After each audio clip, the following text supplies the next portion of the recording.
Hey everyone, welcome back to my channel. Don't forget to subscribe, like, and press the bell below so you'll be notified for my upcoming videos. Today I'm going to be talking to you guys about how to be prepared for an upcoming self-tape audition. So let's get started.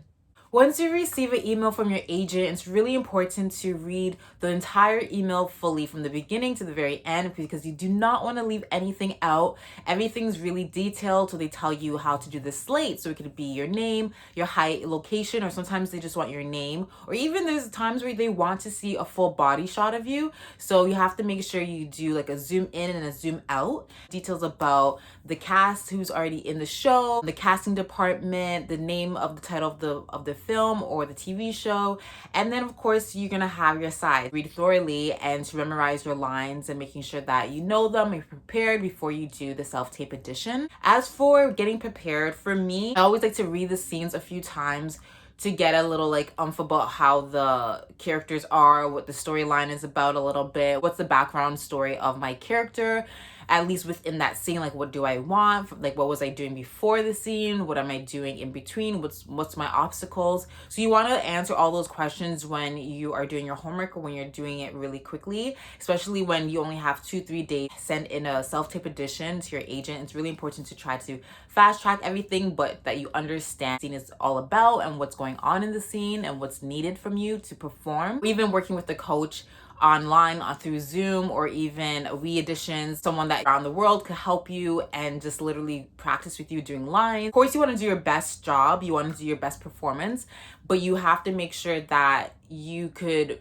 do all the things that you need to be prepared so you can feel comfortable when you're on screen to actually perform and do the best that you can do. Depending on the scene, you want to look at the location, so where they're at. That's really important. Whether they're in an office setting, whether they're in a gym or in their house, you really want to know where your character is in. And then you have to base your wardrobe of what you're going to be wearing. So usually the casting department will put a little note, oh, we want this character to look like punk rock, we want this character to be dressed up a little bit more, or we want this character to be, vibrant and fun. Look at the notes that they give you. If they don't really give you notes, you have to just base it off on the scene itself. So if it's an office, you probably want to wear like a blazer over a nice blouse, or if it's like at the gym, of course you want to wear a gym attire clothing. And then if it's at like a party, you want something that's more vibrant, bright colors for the screen. But everything that you wear, you have to make sure that there's no logos and like nothing too sparkles or like stripes. Stay away from all the busy patterns and all that. You just want to keep it really plain and neat. Once you practice your lines and you're prepared and you did your homework a bit, then it's best for you to make sure that you figure out where you're going to do your self-tape audition. So it could be at home. It's best to have something set up already. Definitely would need a tripod. A tripod is really important for self-tape auditions. I got mine from Amazon, and so Amazon is a really great place to just get tripods, and there's so many different types and great deals on there as well. Your natural lighting to come in is always best. So if it's daylight, like of course that's be amazing. If it's nighttime, you have to make sure you have one of those ring lights or something that is gonna show you fully. When you do self-tape auditions, they wanted a medium close-up shot, so nothing too far away from your face. They want it to be like shoulders and up, close up of how you really look. And then of course when you're doing self-tape auditions, you want to go more for the plainer look. You don't want to wear so much makeup. You just want to keep it really light, mild. And if you're make sure you look decent, but you don't want to look super glammed out when you do self-tape auditions. So really natural, simple, and nice. And then of course you need a reader. A reader is really important. So whether you have a friend that could help you out and do this, especially during the pandemic right now, sometimes I could ask a friend to read for me on a different phone while I self-tape myself at home, so that way I'm safe. But then there's also times where I have a friend where he will be able to help me doing self-tape auditions, so that's amazing as well. And he's also an actor. It's always best to get a reader that is an actor. When you begin a scene for a self-tape audition, it's always nice to just be natural and be yourself and be your character. You want to really be there within the moment. You don't want to be thinking about anything else rather than what the conversation you're having with the next person in the scene. And so it's really important to listen and to communicate really well when you're in a scene so that they can see it off on the camera. And when you are doing self-tapes auditions, you're gonna do it more than one time. You're gonna do it 8 times, 10 times, 5 times, because you wanna do it different ways. You wanna sound different sometimes. So whether you say a word, if you say, hey, you can say, hey.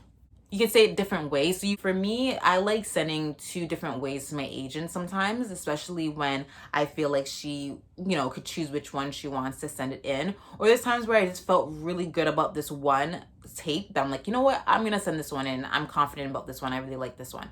So it really depends on how you're feeling, but it's always best to play with the character a little bit so that you have it on tape at least, and then you could choose in the end when you're sending it to your agent. Also, it's really good to go on different apps. Like there's Rehearsal too. There's lots of different apps to memorize your lines, and you could go back and forth, or they highlight your line, or they block your line so you don't even cheat at all. And you just memorize your lines and make sure that you have it before you do your self-tape audition.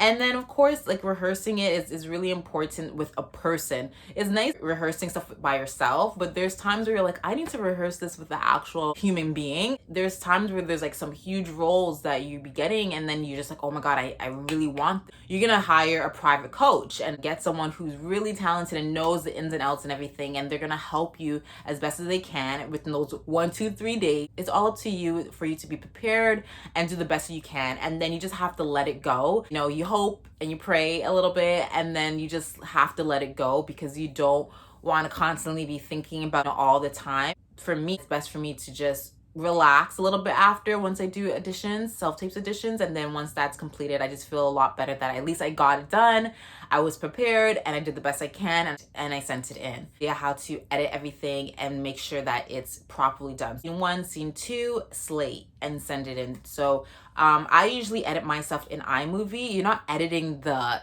audition itself, you're just making sure that you cut from scene 1 to scene 2 and then cut to the slate right after it. They don't want to see you pressing record on your phone before you start your scene, so you have to make sure you edit that part out at least to cut that little 1-2 seconds out, but making sure that everything's clean and looks good, and then you can submit it to your agent. I like using WeTransfer because it's amazing. You just put in iMovie, then you transfer over to WeTransfer, and then upload it, and then I submit it to my agent, and that's how I do it. Thank you all for watching my video today. Please like, share, and subscribe. All my social media accounts are below, so please do follow me, and I can't wait to share new videos with you guys next week.